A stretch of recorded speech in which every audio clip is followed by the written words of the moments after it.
Hello students, জ্ঞানজ্যোতি coaching সেন্টারের পক্ষ থেকে তোমাদের সকলকে জানাই আরো একবার স্বাগত।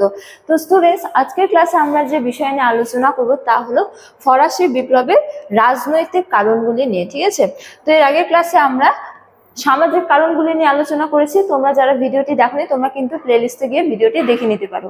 তো আজকের ক্লাসে আমরা আলোচনা করব রাজনৈতিক কারণগুলি নিয়ে। ঠিক আছে, তো এই বিপ্লবের পেছনে বিভিন্ন রাজনৈতিক কারণও ছিল। তো সেই রাজনৈতিক কারণগুলি নিয়ে আজকে ক্লাসে আমরা আলোচনা করব। তো আলোচনা শুরু করার পূর্বে তোমাদের বলে রাখি, তোমরা যারা যারা বিকেইউ অর্থাৎ বাঁকুড়া ইউনিভার্সিটির অন্তর্গত 4th সেমিস্টারে রয়েছে, তোমাদের যাদের যাদের মেজর হিস্ট্রি রয়েছে তাদের পেপার 6 এর একটি গুরুত্বপূর্ণ টপিক নিয়ে আজকের ক্লাসে আমরা আলোচনা করব। তো আলোচনা শুরু করার পূর্বে তোমাদের আরেকটা ছোট্ট ইনফরমেশন দিয়ে রাখি যে তোমরা যারা যারা ভাবছো তোমরা এই সেমিস্টারে আমাদের সাথে অনলাইনে যুক্ত হবে, তোমরা স্ক্রিনে দুটো নম্বর দেখতে পাচ্ছ। এই দুটো নম্বর হলো 7076398606 এবং আরেকটি হলো 6295916282। তো তোমরা এই দুটো নম্বরের মধ্যে যে কোনো একটিতে যোগাযোগ করে আমাদের সাথে যুক্ত হতে পারো।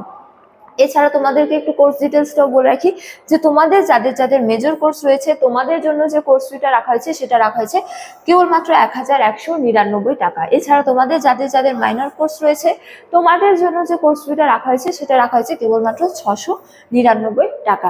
তো এই টাকার মধ্যে তোমরা আমাদের কাছ থেকে কি কি পেয়ে যাচ্ছ? তো এই টাকার মধ্যে তোমরা আমাদের কাছ থেকে পেয়ে যাচ্ছ লাইভ ক্লাসেস, এছাড়া হাই কোয়ালিটি নোটস, এছাড়া রেকর্ডেড ক্লাস এবং কি 100% কমন সাজেশন। তো স্টুডেন্টস, এই ছিল ইনফরমেশন। এবারে আমরা আজকের আলোচনা শুরু করব।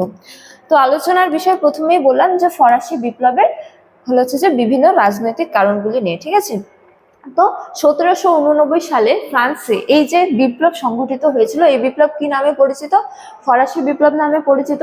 তো এই বিপ্লবের পেছনে বিভিন্ন কারণ ছিল, যেমন রাজনৈতিক কারণ, সামাজিক কারণ, অর্থনৈতিক কারণ ইত্যাদি। ঠিক আছে, তো রাজনৈতিক কারণগুলোর মধ্যে কোন কারণগুলি দায়ী ছিল?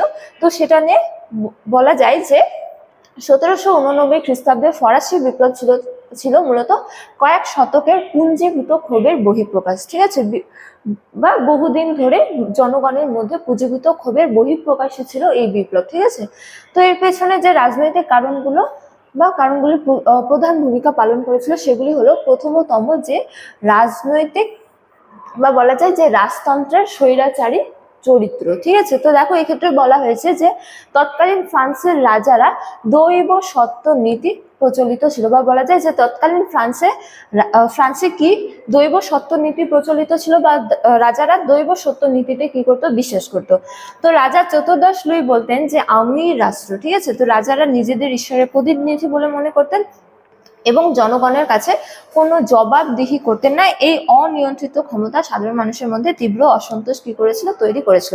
তো দেখো এক্ষেত্রেও বলা যায় যে ফ্রান্সে এই যে বিপ্লব হয়েছিল তার পূর্ববর্তী কাল থেকে ফ্রান্সে বুর্ব রাজাদের রাজতন্ত্র বা শাসন প্রচলিত ছিল, বা বলা যায় যে বুর্ব রাজবংশরা কি করতো? শাসন কার্য পরিচালনা করতো বা ক্ষমতায় ছিল। ঠিক আছে, তো এই বুর্ব রাজবংশের মধ্যে প্রধান বা বলা যায় যে একজন জনপ্রিয় রাজা ছিলেন চতুর্দশ লুই। ঠিক আছে, চতুর্দশ লুই। তো চতুর্দশ লুইয়ের পর রাজা হন কে? পঞ্চদশ লুই। পঞ্চদশ লুইয়ের পর রাজা হন ষোড়শ লুই, এবং ষোড়শ লুই যখন রাজা হয়েছিলেন তখনই কিন্তু এই বিপ্লবটা সংঘটিত হয়েছিল। ঠিক আছে, তো প্রথমে রাজা ছিলেন চতুর্দশ লুই, তারপরে পঞ্চদশ লুই, তারপরে কি ষোড়শ লুই। ঠিক আছে, তো ষোড়শ লুইয়ের আমলে কি হয়েছিল? বিপ্লবটা হয়েছিল। তো দেখো এই যে বুর্ব রাজারা এরা বিশ্বাস করতেন যে তাদের কি রয়েছে? ডিভাইন পাওয়ার রয়েছে বা দৈব সত্য রয়েছে, অর্থাৎ ঈশ্বর নিজে তাকে বেছে নিয়েছেন কি করার জন্য? শাসন করার জন্য, জনগণের উপর শাসন করার জন্য। এই জন্য তিনি কেবলমাত্র ঈশ্বরের কাছে জবাবদিহি। ঠিক আছে, তিনি যা কিছু করছেন তার জন্য তিনি কাকে জবাব দিতে বাধ্য? ঈশ্বরকে, জনগণকে নয়। তো যেহেতু ঈশ্বর তাকে নিজে বেছে নিয়েছেন সেহেতু তিনি যা ইচ্ছা তাই করতে পারেন। ঠিক আছে, নিজের ইচ্ছা মতো যা কিছু করতে পারেন। তো এই যে নীতি, এই নীতিকে দৈব সত্য নীতিও বলা হয় বা ডিভাইন পাওয়ারও বলা হয়। ঠিক আছে, তো তারা এই ডিভাইন পাওয়ারে কি করতো? বিশ্বাস করতো। এছাড়া দেখো বলা হয়েছে যে চতুর্দশ লুই বলতেন কি আমি রাষ্ট্র। ঠিক আছে, তো এই যে দৈব সত্য নীতি, এই দৈব সত্য নীতিতে দীর্ঘদিন ধরে তারা বিশ্বাস করতেন এবং তারা যা ইচ্ছা তাই করতেন। জনগণের কল্যাণ সাধনের জন্য তারা কোনো রকম কোনো নীতি গ্রহণ করেনি। ঠিক আছে, তো শেষ পর্যন্ত এই রাজতন্ত্রের এই যে স্বৈরাচারী রূপ এর বিরুদ্ধে জনগণের মধ্যে কি হয়ে যায়? ক্ষোভ পুঁজিভূত হয় এবং তারা শেষ পর্যন্ত কি করে? বিপ্লব করে। ঠিক আছে, তো এই গেল প্রথম কারণ রাজনৈতিক কারণের মধ্যে তারপরে দেখো দ্বিতীয় কারণ স্বরূপ বলা হয়েছে যে রাজবংশের অযোগ্যতা। ঠিক আছে, তো দেখো এক্ষেত্রে বলা হয়েছে যে চতুর্দশ লুইয়ের পরবর্তী উত্তরাধিকারীরা ছিলেন অত্যন্ত দুর্বল, অদূরদর্শী। এছাড়া পঞ্চদশ লুই ছিলেন বিলাসপ্রিয় ও অলস। অন্যদিকে বিপ্লবকালীন রাজা ষোড়শ লুই ছিলেন অত্যন্ত দোদুল্য মানচিত্রের মানুষ। ঠিক আছে, তো সংকটের সময় সঠিক সিদ্ধান্ত নেওয়ার ক্ষমতা তাদের ছিল না, বা রাজতন্ত্রের ভিত নাড়িয়ে দিয়েছিল যা। তো দেখো চতুর্দশ লুই কিন্তু একজন ভালো শাসক ছিলেন। ঠিক আছে, তো তিনি ফ্রান্সের বিভিন্ন ক্ষেত্রে কিছু কিছু পরিবর্তন করেন, ঠিক আছে, কিছু কিছু ক্ষেত্রে উন্নতি করার চেষ্টা করেন। কিন্তু চতুর্দশ লুইয়ের যে পরবর্তী শাসকরা ছিলেন, একটু আগে যে আমি বললাম পঞ্চদশ লুই, ষোড়শ লুই, চতুর্দশ লুইয়ের পরে তারা রাজা হয়েছিলেন। তো তারা কোন রাজবংশ থেকে হচ্ছে যে বিলং করতো? তারা মূলত বুর্ব রাজবংশ থেকে। ঠিক আছে, তো এই পঞ্চদশ লুইও ছিল অযোগ্য, অদক্ষ, বা বলা যায় যে চতুর্দশ লুইয়ের পরবর্তী শাসকরা ছিল কি অযোগ্য, অদক্ষ। ঠিক আছে, তো ফ্রান্সের তৎকালীন সময়ে বিভিন্ন ক্ষেত্রে বিভিন্ন দুর্বল দেখা দিলে তারা কিন্তু সঠিক নীতি গ্রহণ করে সেই দুর্বল অবস্থাগুলি হচ্ছে যে উন্নতি সাধন করতে পারেনি। ঠিক আছে, তো এই যে রাজাদের অযোগ্যতা, বা বলা যায় যে রাজবংশের অযোগ্যতা, তাও কিন্তু এই বিপ্লবের অন্যতম প্রধান কারণ ছিল। ঠিক আছে, কেননা তারা যোগ্য হলে সঠিক সময়ে সঠিক সিদ্ধান্ত গ্রহণ করতে পারতো, কিন্তু যেহেতু তারা বিলাসপ্রিয় ছিল, অলস ছিল, ঠিক আছে, তো তাদের পক্ষে সম্ভব হয়নি সঠিক সময়ে সঠিক সিদ্ধান্ত গ্রহণ করার জন্য, যার ফলে কি হয়ে যায়, রাজতন্ত্র একেবারে দুর্বল হয়ে পড়ে এবং প্রজাদের যে অবস্থা তাও একেবারে হচ্ছে যে শোচনীয় হয়ে পড়ে, এবং শেষ পর্যন্ত তারা কি করে, তাদের অবস্থার উন্নতির জন্য বিপ্লব করে। ঠিক আছে, তারপরে দেখো তৃতীয়তম কারণ স্বরূপ বলা হয়েছে লেতর দে ক্যাশে, বা বিনা বিচারে গ্রেপ্তার। তো এই ক্ষেত্রে বলা হয়েছে যে তৎকালীন ফ্রান্সে আইনের কোনো শাসন ছিল না। ঠিক আছে, তো শাসন ক্ষমতার কেন্দ্রে কারা ছিল? অভিজাত বর্গ বা নোবেলিটি, তারাই কেবলমাত্র শাসন করার হচ্ছে যে অধিকার পেত। সাধারণ জনগণের, যদিও সাধারণ জনগণের মধ্যে কেউ যোগ্য হতো, তাহলেও তারা কিন্তু শাসন ক্ষেত্রে কোনো রকম কোনো হস্তক্ষেপ করতে পারতো না। এটা আমরা আগের ক্লাসে সামাজিক অবস্থা আলোচনা করেছি। তো দেখো সেহেতু বলা হয়েছে যে তৎকালীন ফ্রান্সে আইনের কোনো শাসনই ছিল না। ঠিক আছে, তো অভিজাত শ্রেণী যা ইচ্ছা তাই করতে পারতেন। তো দেখো বলা হয়েছে যে লেতর দে ক্র্যাশে নামক এক বিশেষ পরোয়ানার মাধ্যমে যে কোনো ব্যক্তিকে বিনা বিচারে অনির্দিষ্ট কালের জন্য কি করা যেত, কারারুদ্ধ করা যেত। ঠিক আছে, তো ব্যক্তির স্বাধীনতার এই চরম অভাব শিক্ষিত, মধ্যবিত্ত ও সাধারণ মানুষকে কি করেছিল, ক্ষুব্ধ করে তুলেছিল। তো সাধারণ মানুষের সামাজিক, অর্থনৈতিক বা রাজনৈতিক কোন রকম কোনো অধিকার ছিল না। ঠিক আছে, তো তাদের উপর কেবলমাত্র কি করা হতো, শোষণ করা হতো।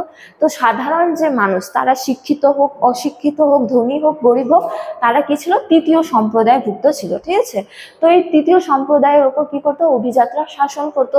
যেমন তারা যে কোনো ব্যক্তিকে বিনা বিচারে কি করতে পারতো, কারারুদ্ধ করতে পারতো। ঠিক আছে, তো ব্যক্তির স্বাধীনতার কোনো অধিকার ছিল না।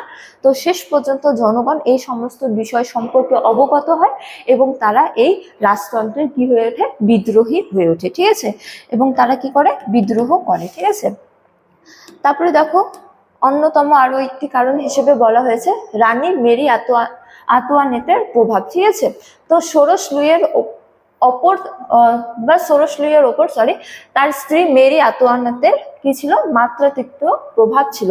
তো অস্ট্রিয়া রাজকন্যা হওয়ায় ফরাসিদের কাছে তিনি ছিলেন কি, বিদেশিনী।